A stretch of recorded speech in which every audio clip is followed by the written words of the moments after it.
म्हणजे निवांत. आता ड्रॉवरमध्ये सुद्धा काय आहे का नाही मला माहित. खाली काय विजिटिंग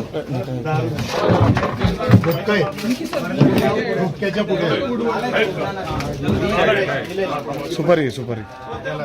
आणि माझं असं मत आहे, मला कार्यकर्त्यांना विनंती आहे की 15-18 लोकांचा याच्यामध्ये मृत्यू झालेला आहे आणि असं एखादी ठिकाण दारू विकली जाते तर मला असं वाटतं की हे आपण उद्ध्वस्त करायला ही जबाबदारीने उद्ध्वस्त करून टाकावं.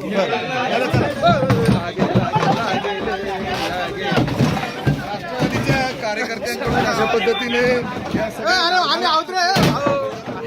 तोडफोड या ठिकाणी केली जाते. पोलीस अजून या ठिकाणी पोहोचलेले. आता आपण बघतोय जो काउंटर होता जो होते